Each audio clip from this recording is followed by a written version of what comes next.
Twaraye twinjiye mu mwaka ugira kabiri w'intwaro y'umukuru w'igihugu Ndayishimiye Evariste.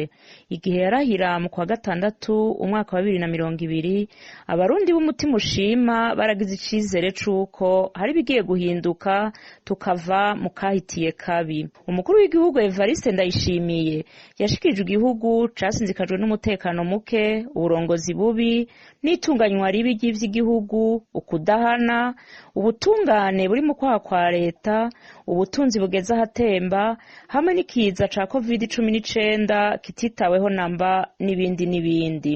Umuhari n'amahoro wagumanye ku muzirikanyi indahiro yiwe, aho yemeza ko azogendera ubumwe bw'abarundi nk'uko ibwirizwa shingiro ribisaba, akiyemeza ko azogwanya yivuye inyuma ukudahana, kazokora ibishoboka vyose ngo ubutungane bwigenge kandi bwuzurize bose, mbere kazosubiza umutamana intahe yo kumugina.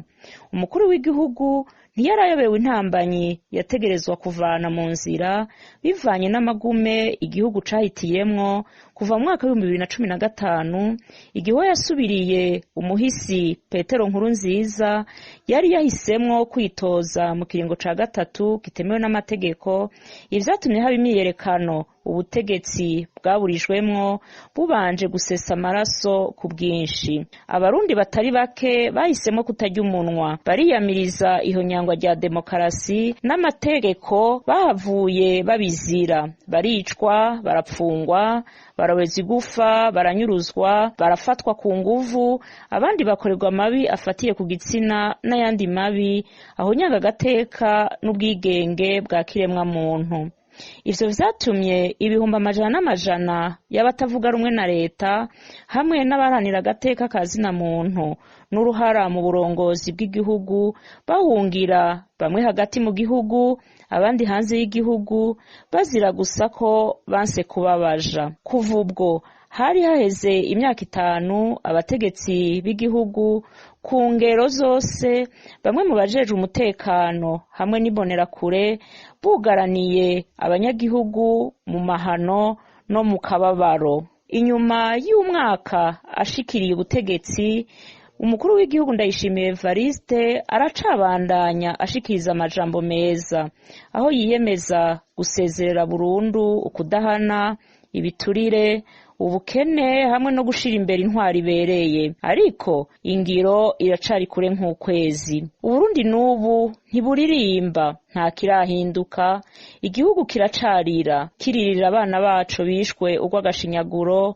mu bice bitandukanye vy'igihugu be n'abawuzwe irengero ryabo. Mu kiringo kidakwije umwaka uhereye mu kwindwi umwaka wa 2020 gushika mu kwa kane umwaka wa 2021, icegeranyo cari igiteka cerekana ko abantu 152 n'iburiburi bishwe bunyamaswa, tudaharuye abanyurujwe bakabura irengero. Muri abo bishwe harimwo abakenyezi 83 n'abana 40.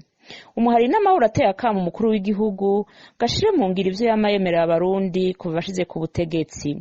Turamuteye akamo kavuye ku mutima, gakoresha ububasha amategeko amuha mu gusubiza igihugu ku murongo, mu kugarukira umuco n'ingendo runtu hamwe n'iteka, kubahana, kubana mu mahoro nk'uko amategeko abibwiriza. Hamwe atacokorwa mu nzira yo guhagarika ubwicanyi bubandanya bukorwa mu gacerere, amahoro n'umutekano hamwe n'iterambere bizokwama ari indoto ku Burundi. Aka ni akamo k'umuhari n'amahoro, abakenyezi n'abigeme baranira amahoro n'umutekano.